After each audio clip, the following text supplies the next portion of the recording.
निवडणुकीमध्ये आपण कमळाचं बटन दाबून अध्यक्ष आणि संपूर्ण नगरसेवक हे निवडून आणा.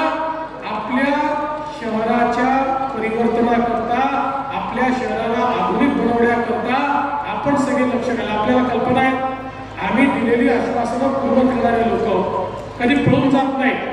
ज्यावेळी आपल्या आशीर्वादाने मागच्या 23 नोव्हेंबरला 232 जागा आपल्या आल्या आणि अभूतपूर्व अशा प्रकारचं मॅन्डेट मिळालं, त्यानंतर लोक म्हणायला लागले आता या बीजेपी वाल्यांच्या इतक्या सीटा आल्या की आता हे लाडकी बहीण योजना बंद करणार.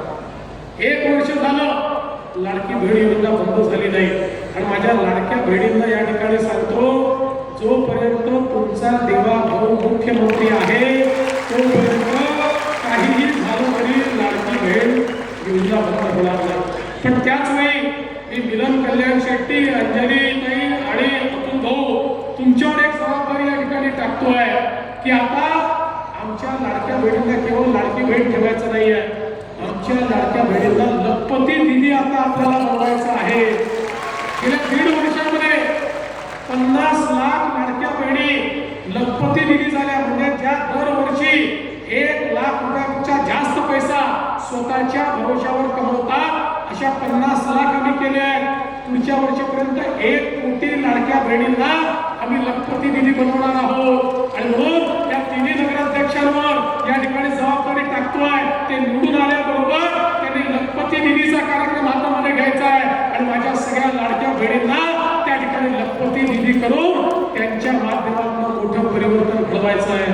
बंधू भगिनींनो, या सोलापूर जिल्ह्यामध्ये शेतकऱ्यांवर मोठं संकट आलं. आम्ही मागे राहिलो नाही.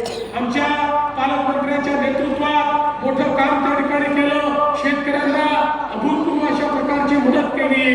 ज्या ज्या ठिकाणी आवश्यकता आहे त्या त्या ठिकाणी तुमच्या पाठीशी उभे राहणारे आम्ही लोक आहोत. आणि म्हणूनच तुमचा आशीर्वाद हा सातत्याने आमच्या पाठीशी असला पाहिजे. मी शेवटी जाता जाता तुम्हाला एवढीच विनंती करतो, 2 तारखेला कमळाची चिंता तुम्ही करा, त्यानंतर 5 वर्ष तुमची चिंता आम्ही करू.